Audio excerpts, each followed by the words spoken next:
A beautiful life does not just happen. It is built daily by prayers, humility, sacrifice, and love. Good morning. Welcome to R5's Life Sensible Commons. Waste nothing of its blessings was the topic discussed during the previous episode. In today's episode, we will discuss ways to get out and stay out of debt. Debt is not always bad.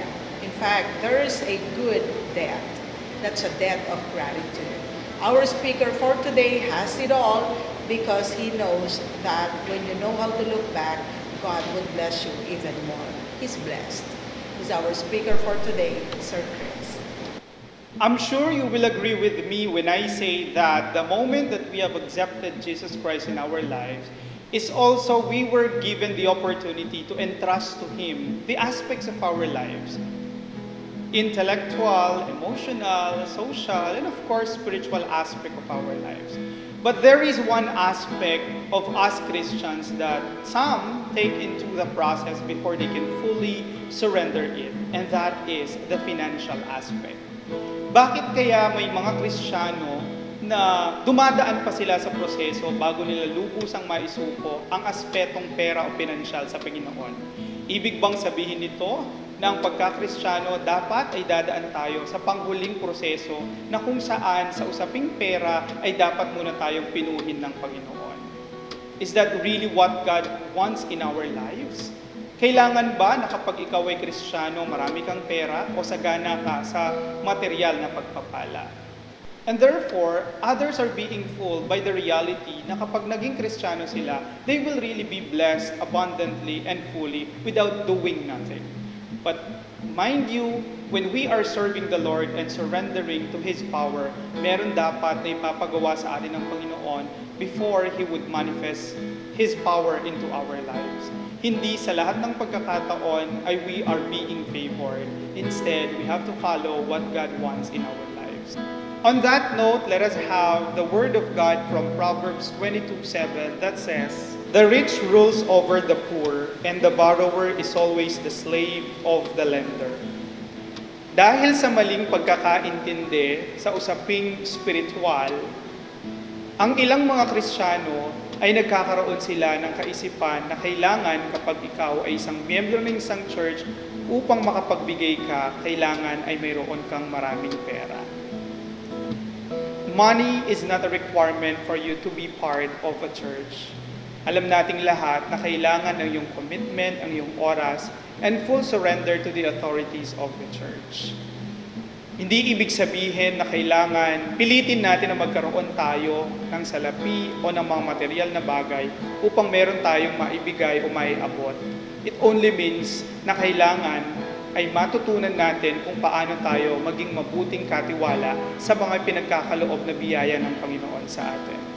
Being a good and faithful steward of the blessings that God is giving to us is the key.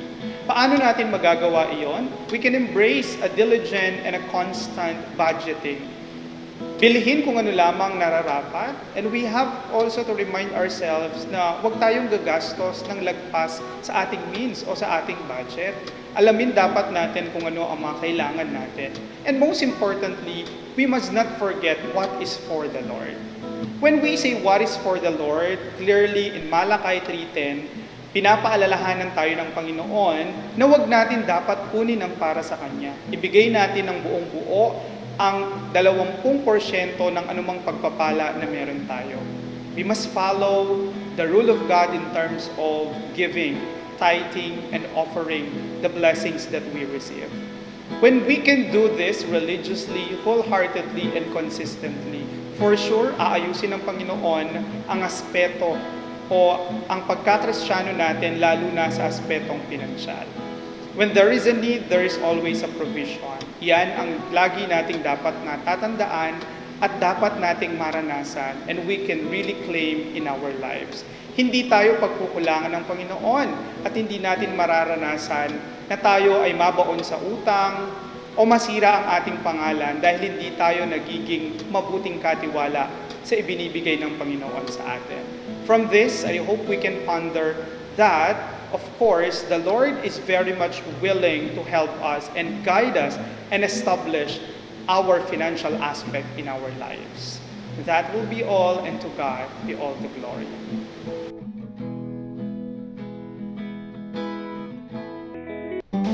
Para po sa akin, nagiging mabuting katiwala po ako ng mga pagpapalang yung pinagkakaloon sa akin ni Lord kapag iniingatan ko po ito ang ginagamit sa tama.